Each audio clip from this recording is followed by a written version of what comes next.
Welcome again, everyone, to the National Outdoor Learning Initiative's Community of Practice for schools and districts taking learning outdoors. This is meeting number, if you can believe it, 48. We've been meeting since June of 2020, and we are so grateful for those of you who have been joining since then and have been with us on this journey throughout the pandemic, and are grateful for those of you joining for the first time. So welcome to everyone. Our meeting today is hosted by myself, Lauren McKenna. I am a program manager with Green Schoolyards America, and Nancy Strinesty, who is Director of East Coast Programs with Green Schoolyards America. Without further ado, of course, we want to welcome Outteach, who's here. We're so excited to have Brandon and Teena. They both oversee the Atlanta, Charlotte, Dallas, and Washington, D.C. offices of Outteach. They plan to share what Outteach is, how the organization has been able to partner with schools and districts to meet their curriculum and learning needs, and how they've transitioned and grown in their program implementations throughout the pandemic. And as an introduction, Brandon is Outteach's Director of Education Partnerships and has more than 15 years of experience in education as a teacher, leader, resource delivery specialist, and workforce development professional. Prior to Outteach, he pursued his passion to serve young people by helping to lead the workforce development program at So Others Might Eat, one of the largest multi-services nonprofit agencies in the District of Columbia. And Teena Hine is the Director of Professional Learning for Outteach. She has worked in education for 20 years and has held roles of elementary educator, interventionist, instructional coach, and West Virginia State Technology Coordinator. As a presenter for local and national organizations, she has provided experiential outdoor learning trainings for educators across the country. She is passionate about ensuring students are balancing screen time with green time, infused with standards aligned with outdoor science instruction. Welcome, Brandon. Welcome, Teena. We're so excited to have you here today, and we'll let you take it away. All right, so thank you guys. Thanks for joining us. We just wanted to start off and give you a really kind of good overview, hopefully very quickly. I do have some talking points that I want to make sure that I hit upon, but I promise I won't spend too much time on it. I'm really talking about Outteach, and I'm going to focus in a little bit on our outdoor spaces and, really the idea and the vision and the goal of what we're trying to approve or achieve, and we're partnering with our schools, our organizations, states, and district. And then Teena is really going to dive in and talk about our program and some of the really amazing things that we've been able to do as we are partnering with those schools. And then towards the end, we'll actually highlight some of those partnerships. So without further ado, we'll just go ahead and jump right on into it. And so really quickly, Outteach, our goal is really to transform elementary science education in America. I don't want to read the slide because I'm pretty sure we all really know about kind of like the deficit, especially around sciences, that especially in elementary school, students aren't getting a ton of science. I think that on average, even before COVID, we were at about 18 minutes. Of course, with the learning gap and everything that's happened with COVID and students not being able to be in the classrooms as they typically would, we've definitely seen a huge diminishment in that. As we kind of are recovering from COVID or kind of adjusting to this new reality, what we've seen is this renewed interest in schools for to say, hey, how can we get our students outdoors? And not just because we want to get them outdoors for the spacing and we want them to get outdoors so that they can take off their mask, but schools, districts, and states are really understanding that we can really utilize the outdoor spaces with not just meeting that learning gap, but just surpassing it and really just catching students up and with using real world phenomena and experiences that lifts all boats, and we can achieve really great successes in that format. And with our programming, what we really focus in on is, I would say, three kind of pillars or approaches. One is our job embedded coaching, our professional learning and our group trainings, whether it's full day or it's half day, and then our outdoor spaces. Now, I do want to highlight that at Outteach, we really focus on outdoors for a couple of really big reasons. One is because it's really engaging for our students, and this helps teachers. I think that teachers have shown us that once they've shared that it takes the workload off of them when students are actually driving their learning and students are in the captain's seat for their instruction. And that's really what we want to do, is inspire and engage teachers and teach them how to use, train them how to use their school's outdoor spaces or whatever spaces they have available with them to accelerate that learning gap. Now, I do want to really highlight the fact that it's about what learning spaces that they have that is available to them.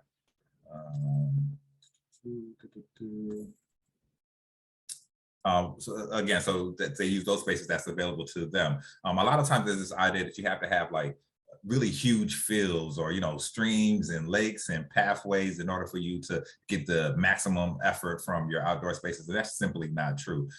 Our DC partnership with us, working with OSSI, I think really highlights this, where we're taking schools or a couple of schools that are in pretty urban environment in Charlotte. I know that Nancy was talking about her visit to Washington, DC. So I'm pretty sure that you saw a couple of those schools there. And, they don't have those rolling hills. They don't have those, huge spaces for them to go outdoors, and really being creative around how we're using our school's outdoor spaces. And we're not just taking our students outside where, we're now taking the lecture outdoors, and we're still doing the same exact thing that we were doing in the classroom, but we're just in the outdoor setting. That's not really utilizing the outdoors for that outside learning. We want to really empower, encourage, and instruct teachers on how to best utilize those spaces.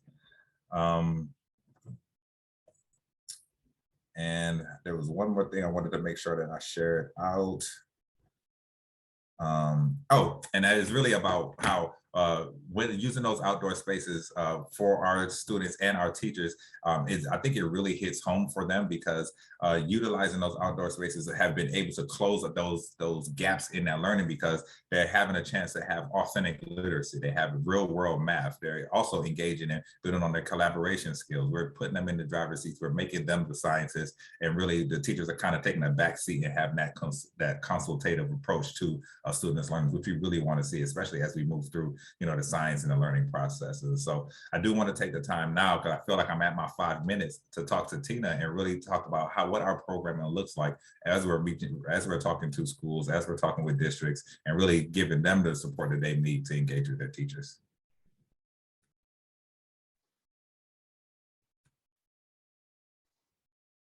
Thanks, Brandon. So as Lauren said, I'm the Director of Professional Learning. So I oversee programs and their coaching team at Outteach, while I also help to create new professional learning experiences for educators. So today I'd like to share with you a little bit about our program team, get to know them, some of the services that we offer, and how we have transitioned those services through the pandemic, and what it looks like moving forward. What are our thoughts as Outteach moves forward? So first, let me introduce you to our team. On the next slide. So this is us as a program level team. Our coaching staff is currently comprised of 5 coaches. So we serve schools in the Texas, Georgia, Mid-Atlantic, and North Carolina regions currently. And so those are our coaches. We are adding to our coaching team and growing, which is exciting. And also pictured here is our Vice President of Programs, Scott.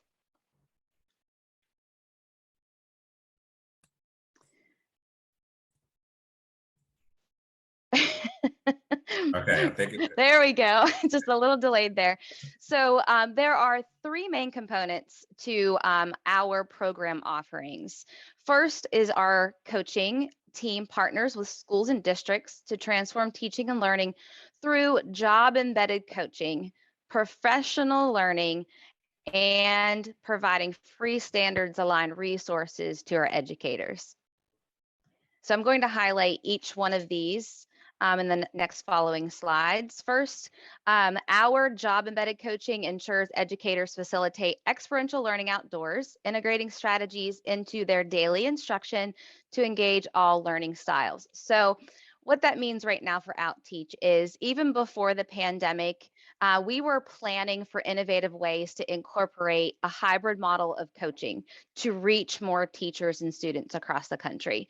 But because of that acceleration towards online collaboration, we've been able to meet these goals quicker and grow our reach more rapidly. So we currently offer one-on-one outdoor lesson modeling in our coaching program and teacher support in planning their own lessons. So virtually, our coaches meet with teachers regularly to provide feedback and then also discuss upcoming lesson planning ideas and details that they can implement outdoors with their students.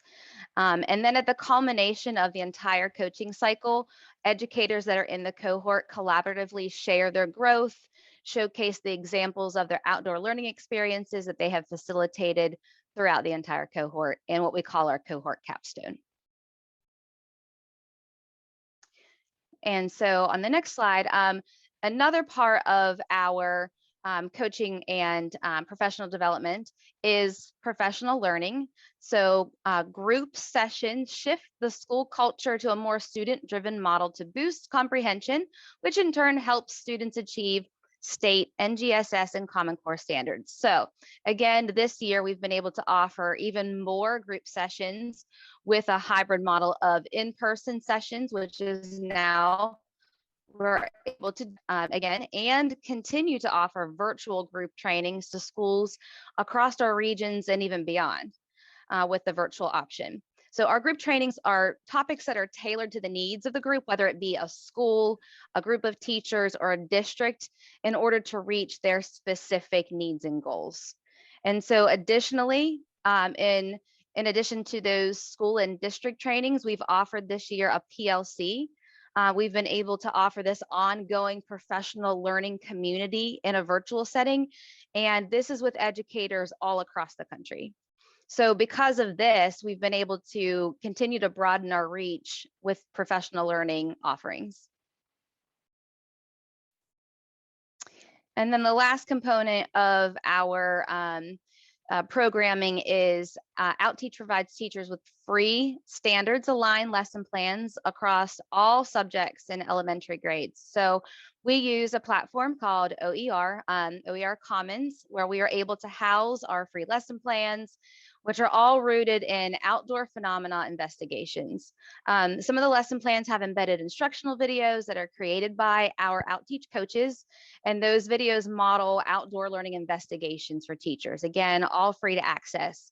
And in order to accelerate outdoor learning, these lessons are now easily integrated with many of the schools' online learning management systems, which many of our school systems have picked up over the pandemic. So our lessons can easily integrate with those learning management systems as well. So with that being said, providing high quality professional learning, one-on-one coaching, and all of those robust, relevant resources to outdoor learning really involves having a connected partnership with our schools and our districts, our educators. And so with that being said, I'm going to turn it over to Brandon, who's going to now discuss a few other partnerships in detail. Awesome. Thanks, Teena. And so really, I wanted to just share a little bit of like, what does those programming elements actually look like when we're strategically meeting with our districts and we're talking about how can we partner with you to ensure that your curriculum goals are really met at a high level, all the way down to individually at the schools that make up your districts. And so I touched a little bit on briefly our relationship with OSSI, where we are actually partnered with OSSI 2, hold on one second, where we're partnered with OSSI in 80 schools to focus on the design element of our organization, where we are meeting with the schools and we're designing out those 80 spaces, where the school is really pretty much working with us hand in hand. A lot of times when we go to schools, they already have some existing structures in place. And so we're working with the schools to figure out, one, how can we enhance what you already have? And then two, as we talk about standard alignment and we're talking about increasing student engagement, we talk about fostering creativity, what does that look like for your school? Part of the next step of our partnership is actually building out those spaces. And then finally, I always like to lead with our programming first and talking about how we support teachers to really make sure that we're talking about long-term sustainability. The worst thing that we can do is go into a school, go into a district, and create this amazing outdoor space, and everyone's fully invested for that year. And then the summertime comes, and and it goes into disarray a little bit because the community is not involved. We don't have the teacher support there, and then next year maybe there is a shift or there's a turnover in our teachers, and now this really amazing space, which could sometimes be an investment up to well over $100K. This investment is now not really maximizing the potential and the opportunity for its students and the school that we serve, and so that's one of the really great partnerships that we've been able to establish with OSSI, designing those spaces, building those spaces. And that next logical step is, how can we make sure that we partner with you to really ensure that your teachers have the resources they can to get the maximum benefit for them from that space. Similarly, I wanted to talk about the partnerships that we've been able to establish in both Dallas ISD, or Independent School District, and also Prince George's County Public Schools, where we have strategically aligned with the district to ensure that the standards that they've highlighted for their elementary school students, that when our coaches are going in and working with them in their planning sessions, in their modeling sessions, and in their observations, their alignment allows them to be very much so focused on these are the standards that we have seen some struggles with and that we want to increase our proficiency with, and working with our teachers to support them with teaching those standards and utilizing the outdoors. Again, science lifts all boats. Science is engaging, science is fun. And so in those real world experiences is something they're going to take with them forever, but more importantly, they're going to see that impact on their standardized tests. In Dallas, we're working with several schools across the district doing exactly that. Most recently, we were actually participating in three PD sessions in Dallas ISD, where we had some really great participation.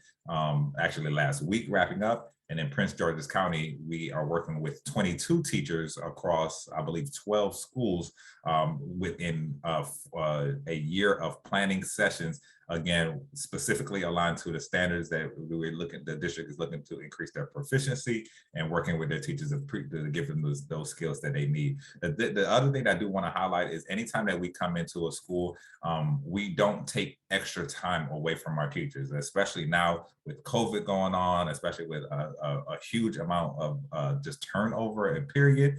Coaches, their plates are pretty full. And so we always like to go in and say that we're here to partner with you. This is not going to be an additional lift for you. When we're talking about planning, it's during your planning time. When we're talking about modeling the behavior, we're actually, the coaches are modeling with your class the standards that you want to teach. The instructor is actually modeling it for you. So we wanted the teachers to know that we're here to support you. We're here to add to you, not take away from you. And we've been able to really form some really great partnerships with the districts and with the schools because of that.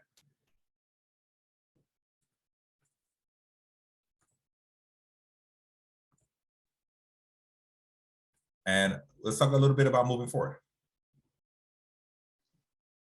So there's a little bit of crossover here because there should be between our partnerships and our programming, right? For when we move forward, we are making sure that we're expanding our coaching program for our educators, for our districts, and providing the resources and providing coaching, like Brandon said, tailored to what the schools and the teachers are needing. So we are currently expanding that coaching program in content-wise, but we are also hiring more coaches.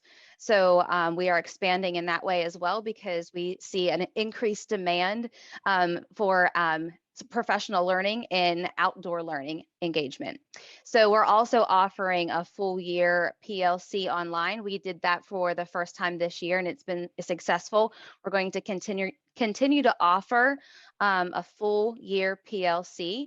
And so that's one of the things I referenced. Our educators are from across the country, a part of that PLC online group. And then we are also, as a program team, curating digitally accessible resources. We want to make sure that our educators, our school systems have access to high quality lessons, model lessons, videos, and resources that they can implement easily in their classrooms and access for free on OER Commons. Thanks, Teena. And on our team, on the partnership team, what we're really looking to do is have these really great, innovative, creative conversation with our district leaders, with our principals, with our states, to begin talking about everything that Teena and her team is doing, and how can we customize and come up with an approach, a plan that is very much so aligned with your goals, whether it's on a state level, a district level, or a state, district, or a school level. In that same regard, we want to be flexible with the services that we are able to offer our partners. Again, like Teena saying, having those digital resources, being able to offer that PLC support online, expanding our coaching program, but also if we're working with a district, if we're working with a school where, let's say, they already have a really great relationship with their Parks and Rec, or they already have a really huge, amazing campus, and they may not necessarily, need an outdoor learning lab, where they may not necessarily need an outdoor coach because they already have a STEM professional, or the district is taking care of their training. And how can we make sure that, we're being consultative, we're listening, we're hearing the concerns of our partners, and we're making a plan, we're making a strategy that's going to be really aligned to help them meet their goals. Part of that, what was similar to what we're doing in Dallas with our model partnership, is we're talking about, what's next for us as far as vertical integration. Right now, Outteach focuses primarily on elementary school. We do have a 6th grade element, and we're doing some really, really great work in the pre-K realm in our Raleigh and also in Texas. But we want to think about how can we make sure that the students there's a continuum of education as they as they grow from not only elementary school, but to middle school and high school. And then how can Outteach play a role in that development? And part of that, of course, will be those multi-year agreements. A lot of times for our schools and districts, especially now with ESSER funding, we all know that ESSER funding is going to run out in 2 years or 3 years, and we want to make sure that we're investing in a way that the school or the district has the support that they need, that they can see our long-term investment into their schools, into their districts, and what does that actually look like even past when ESSER funding wraps up in 2024, and what do those multi-year agreements look like. So I know that we shared a lot of really great information. If any of this sounds like it's something that you can use in your school, is something that you can use in your district, or you just want to find out a little bit more, please don't hesitate to reach out to me. Like Nancy and like Lauren said earlier, I do a lot of traveling. I'm in Charlotte, I'm in Georgia, I'm in Texas, I'm in Virginia, I'm in DC. And so anytime that, we could set up some time to talk either virtually or in person, I would love to reach out and figure out how can we work together.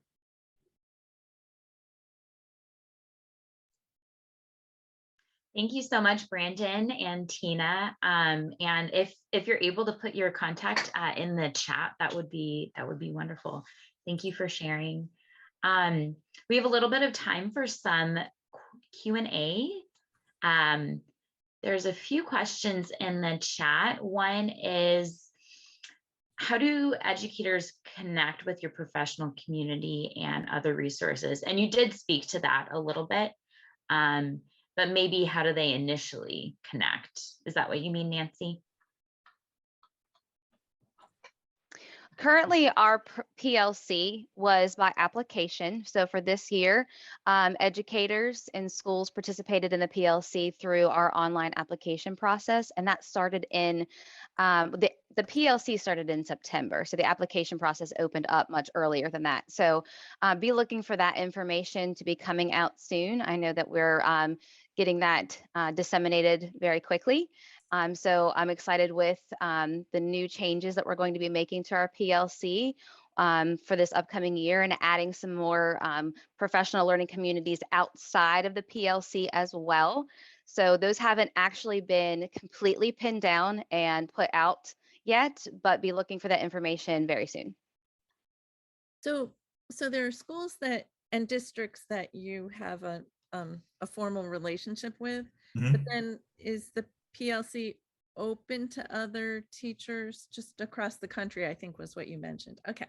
And that's by application. Got it. Thank you. Another question that Nancy asked was about how services are funded. So you did speak a little to the ESSER funds, but.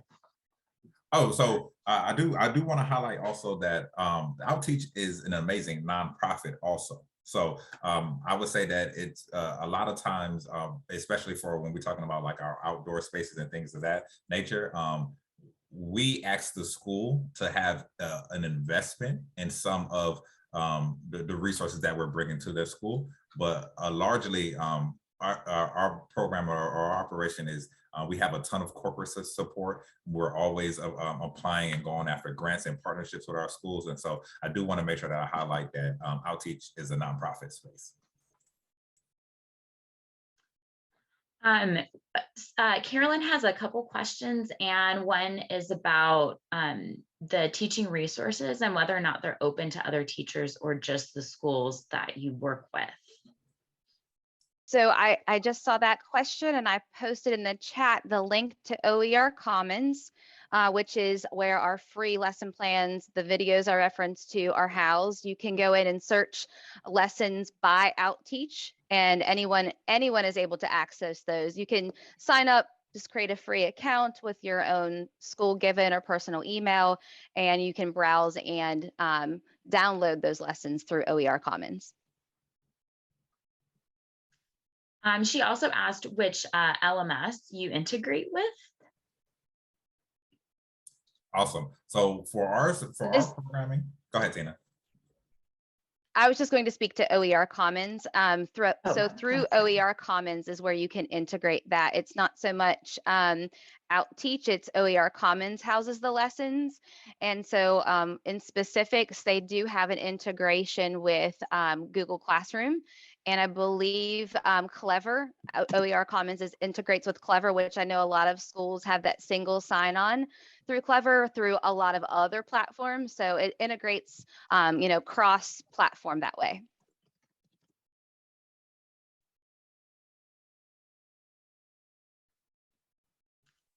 We have a question from Kimberly. Do you have any middle schools who are reaching out to be a part of the PLC? Will you branch out to middle school teachers and offer curriculum, coaching, support, etc.? So we do have some interest in our PLC from not only our PLC but across all of our programming, and we are very kind of specific around the support that we actually offer at the middle school level. Again, what we really want to make sure is that there is some alignment vertically between the work that we're doing in our elementary schools and making sure that it just aligns and that it makes sense when we're talking about our middle school ages. And so it is our goal to begin to offer more services across grade levels. I talked a little bit about the partnership that we're working on right now in Dallas to actually be a model provider, where instead of our typical cohort where we may be working with 6 or a few teachers in the school, we're actually looking at a whole grade level cohorts. And so, that is going to be our next logical kind of step. But right now, we do primarily focus on elementary school. And Lauren posted a question about how you get started working with districts and how easy or difficult has it been? Do you reach out first? Do they reach out to you? How does it usually happen? I would say that, of course, working with districts is always so much fun. I would say I would say it's a two-way attempt. A lot of our interest does come from some of the great work that we're already doing in states, especially because of the corporate partners, because we are a nonprofit. We do outreach to districts, and we do ask for referrals, and then we're trying to branch out, and so we like to talk to districts and a superintendent that says, hey, I've came from districts, or I think that this district where one of my colleagues works in will be a really great fit for you. So we do have a really amazing referral network, but a lot of it also is just reaching out and sharing information about outreach, and figuring out, doing the research, seeing who's a good fit for us, and being very strategic in how do we come to a district. Me and myself, whenever I reach out to a district, I want to ensure that if a district has a goal for, they need a learning lab, which I said before earlier, could be up to 100, 150K, then we do already have some corporate sponsorship in that district. And so, it makes sense where we don't just have everyone just kind of sitting and waiting for next steps. Just to follow up with that real quick too. So once that partnership is established and, Brandon's facilitating that partnership with the school, it's then passed on to the program team. And then from there, we really kind of pin down the standards and the goals for each group of teachers, each coaching session, or each school district's main need. So the program team then takes it from there and then designs the program that's best suited for that school or district. Mm-hmm. Wow. Well, we love the work that you guys do at Outteach. So this was great to get to feature what you're doing and have people learn more about it. And, who knows, maybe someone on the call is from a district that will reach out to you. I hope so. I know that you will, and my phone and my email is always on, and you'll get a response from me very, very quickly. Perfect. Great. Should we ask this last question to tie it up?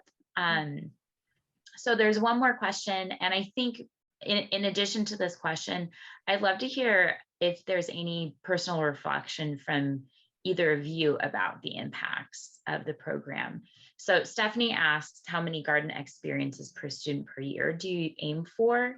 Is there a threshold of garden experiences required to make a lasting impact? And we understand that this is complicated, and there's a difference between outdoor school, going to camp, having a garden, all those different layers. But what can you speak to and what you've noticed as being impactful? I'm sure. When you say garden experiences, I would love to kind of get a little bit more of like, what does that actually refer to? I don't know. Stephanie, do you want to clarify? Yeah, can I unmute? Yes, of course. Okay. Yeah, I guess I'm thinking of garden experiences during the school day. So anything, maybe 15 minutes or more of time spent. And excluding, like after school programming and camps, like you mentioned, but specifically during the school day, garden-based instruction, and the minimum amount of time, I'm just stabbing in the dark here with 15 minutes. Obviously, we'd like for it to be much, much more than that. But yeah, that's kind of what I'm wondering. That's a really great question. Teena, do you want me to kind of go first, or do you want to go first? You could go ahead, Brandon. I'll just follow up. Okay, perfect. So Stephanie, I think that's a really great question.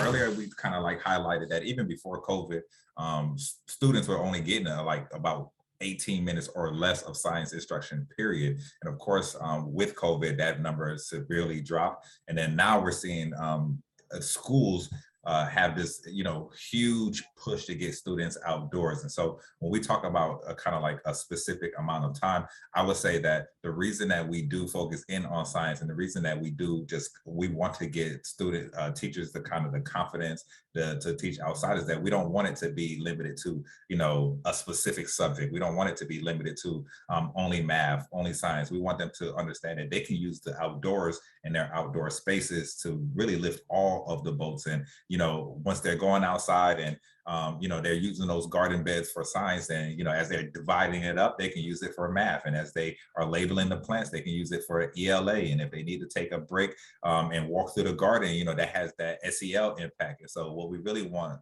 teachers in schools to actually realize is that those outdoor spaces can be full day outdoor experiences. And so we don't want to have a limited amount of time on it. We wanted to understand that, this is a concept that you can take across all subject areas, and we can spend all day outdoors as long as the weather is permitting.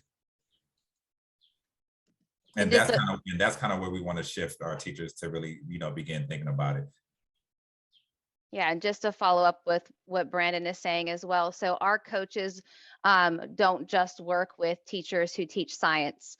Although everything that we do is rooted in science, outdoor learning, science experiences, we're pulling in ELA teachers, math teachers, we're coaching teachers who, are teaching just that content and showing them how they can incorporate outdoor learning, science investigations during that coaching process as well. And so all of our model lessons are done outdoors with a science foundation, a content standard at the root of those experiences. And then our planning sessions with teachers are showing them how they can pull those science standards into the content that they may be teaching and getting their students outside as well. Our teachers in the cohort then do lessons, and we come and co-teach, we observe, we give feedback. So we track that data in progression with our teachers through surveys, through their own learning experiences, through our conversations to ensure that it is making a lasting impact as they're incorporating what they're learning in our coaching cohorts. And if we had to tie down a specific number, Stephanie, I would say that at least 1 hour a day is going to, give them really the impact that they need, outdoor in those spaces. And again, it doesn't necessarily have to be science. We want to make sure that, we're talking about all of those elements, and, and it doesn't even have to be specifically, standard related. In some cases, we're talking about just their cognitive development. We're talking about collaboration. We're talking about leadership skills. And so, I would say that if we did have to say, how much is that time, I would definitely say about at least an hour a day. And I do want to also highlight that our coaching model runs full year also. So this is not just a summertime, or it's not a springtime also. Like, we're engaging, we're taking those classes out during the winter also. Yes, Stephanie, actually, I was in Raleigh yesterday, actually, and I was meeting with Dr. Sarah. What is Sarah's last name? I want to say it's Collier, but I can actually send over her report that really talks about the impact of, and what the research has shown, the impact of outside learning and the improvement for students, not only just academically, but also just their social well-being. And we're actually partnering in Raleigh to figure out exactly, how can we demonstrate the impact, the research behind it, so that when we talk about vertical alignment, that it makes sense, and then the research backs it up. And I can tell you what is Sarah's last name in 1 second. There's so much research about all of this stuff. If anyone has ever read Last Child in the Woods, which is, I don't know how old it is, 10 or 15 years old now, but as sort of that like baseline, talking about children's experience in nature growing up, and kind of comparing and contrasting experiences. And yes, Carolyn, Green Schoolyards America does have a lot of stuff on our website to speak to this. And I will put Sarah's information in the chat. But again, if anybody is interested, I could definitely send over that information. Sarah's last name is Carrier, so I wasn't totally out in the field when I said that. And Sarah's, I believe that she's in NC State right now. Wonderful. What formal assessments are used for student learning by OutTeach? I don't know if that's a relatively quick question. So I could answer that. So we specifically are not assessing students. OutTeach is not specifically administering an assessment directly to students. We are to impact teaching and learning through our coaching cohort with our educators. The educators then at their discretion, at the school's discretion, use their own internal assessments to gauge student performance. So we at Outteach are not specifically administering assessments to students. Okay. Thanks, Teena. And then I do want to highlight also, if I can add on, that especially when we're working with like Prince George's or in Dallas, when we do have, there is that specific standard alignment. There's already, we do have a pre and a post test element that the school sometimes uses to be able to kind of see the impact that we've had on our students. And so, and those assessments are, is pretty much aligned to the assessments that they're already using, and we do use that as a pre and a post when our teachers or when our leaders specifically want to say, hey, after 2 lessons, after 3 lessons, can we track the impact across those formal assessments? Wonderful. Thank you so much, Brandon and Teena. But thank you to them, and thank you for all the work that you all keep doing.